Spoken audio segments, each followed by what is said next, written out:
Welcome to the Marshall Space Flight Center. We want you to see some of the facilities of our center and some of the work we are performing in the National Space Program. This center is a part of the National Aeronautics and Space Administration. NASA is the federal agency responsible for carrying forward the peaceful exploration of outer space to enhance man's understanding of the universe. Our special task here in Huntsville is to develop the rocket-powered systems necessary to propel scientific experiments from Earth's surface into the vastness of space. We design, assemble, test, and launch the vehicles.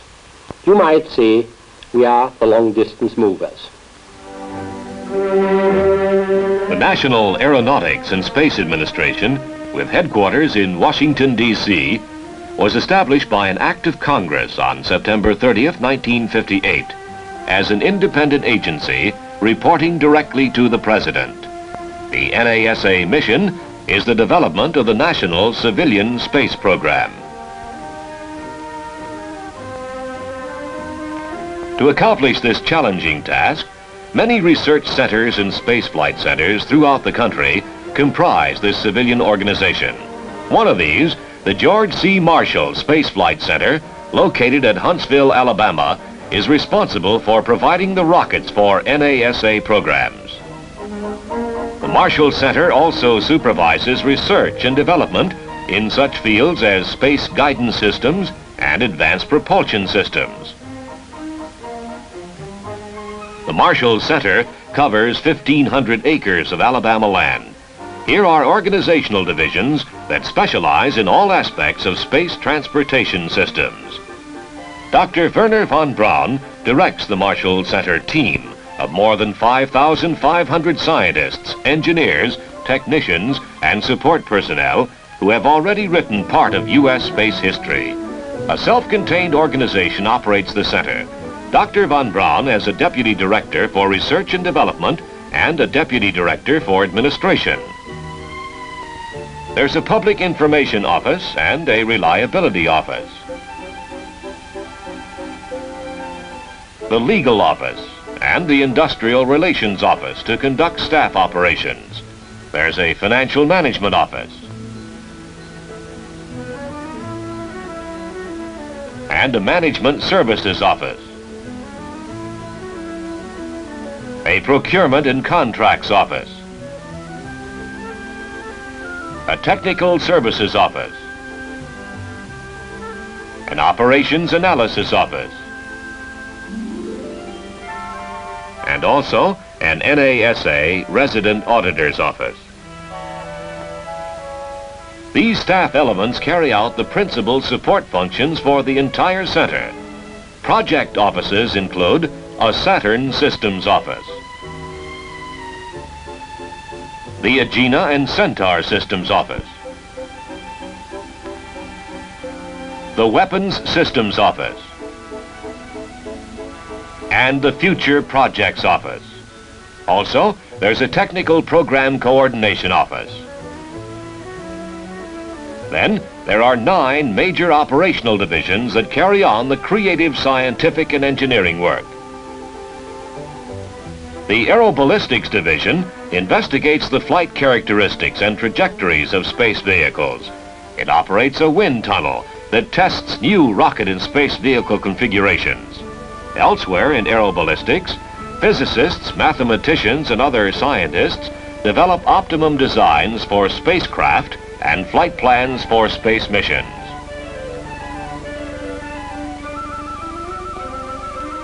The Structures and Mechanics Division must translate ideas into practical designs. The division conducts research and development work in chemistry, rubber, plastics, metals, and other materials. It investigates the structural stresses and strains to which the giant rockets are subjected. Studies are likewise conducted on rocket propellant systems and mechanical components. The Computation Division operates electronic brains that reduce data from test firings and from spacecraft. New designs are reduced to mathematical equations, fed into the giant computers, and tested thoroughly before any hardware is assembled. Additionally, the computers compile budget data, statistics, and inventory information useful to management. To ensure that the space vehicles perform as designed, the Quality Division conducts an exhaustive inspection program. At every stage in the development, assembly, and testing of the rockets, the division has its experts checking and rechecking for any possible difficulties. Huge space vehicles are fabricated and assembled in the enormous hangars of the Fabrication and Assembly Engineering Division. Here, metal is formed, components and power plants installed. The primary job at this time is the Saturn booster, the 1,500,000 pound thrust 8-engine cluster that will power the largest space vehicles of the United States for the next several years. This division also perfects the tooling essential for industrial production of space rockets.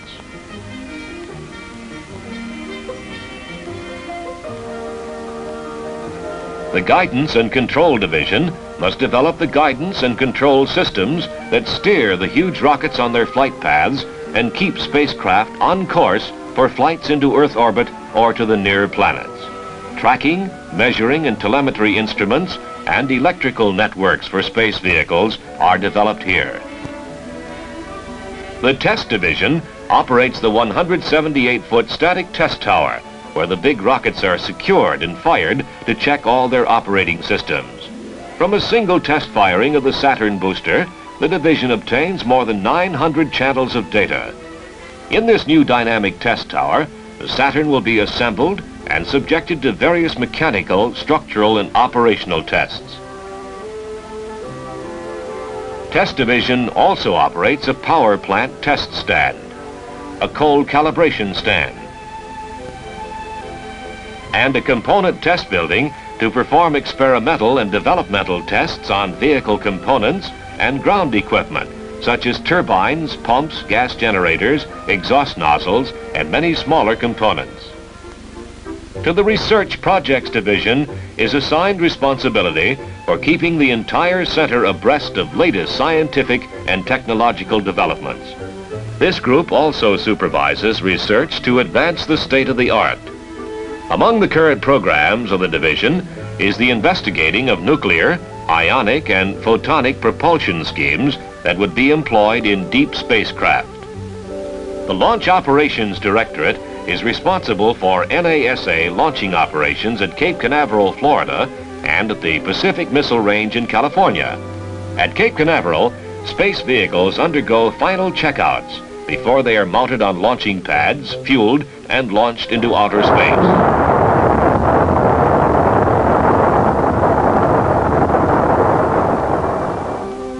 A 310-foot tower for the mighty Saturn has been constructed. It is the world's tallest structure on wheels. It is 28 stories high. Each of its 3 platforms are as large as a 3-room house. In the tower, the Saturn will be serviced and fueled and made ready for launching. Then, the giant tower will be rolled back on railroad tracks safe from the effects of the blastoff. Other facilities, roads, utilities, fuel storage areas, and a massive concrete steel blockhouse are being made ready for the launching of the Saturn. Most of the human and physical resources of the George C. Marshall Space Flight Center are occupied with Project Saturn. This enormously powerful rocket will become the workhorse of the national space program. Looking beyond Saturn, the Marshall Center will develop more powerful space transportation systems. A single engine is now being developed that will generate 1,500,000 pounds of thrust. When a number of these engines are clustered, the United States will have a space potential of immense scope. Meanwhile, the focal point is Saturn. The 8-engine cluster has been successfully static tested in Huntsville, building up a tremendous rocket thrust.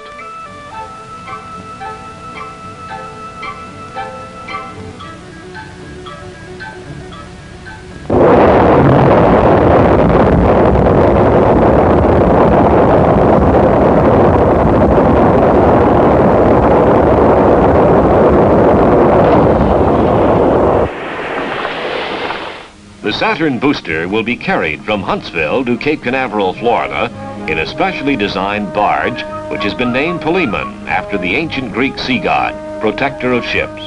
Polemon is 180 feet long and 38 feet wide. The Saturn booster will be tied down within the center of the barge. Trial runs have been made to test the reliability and worthiness of the Polemon for this gigantic undertaking, and it has met the heavy demands placed on it.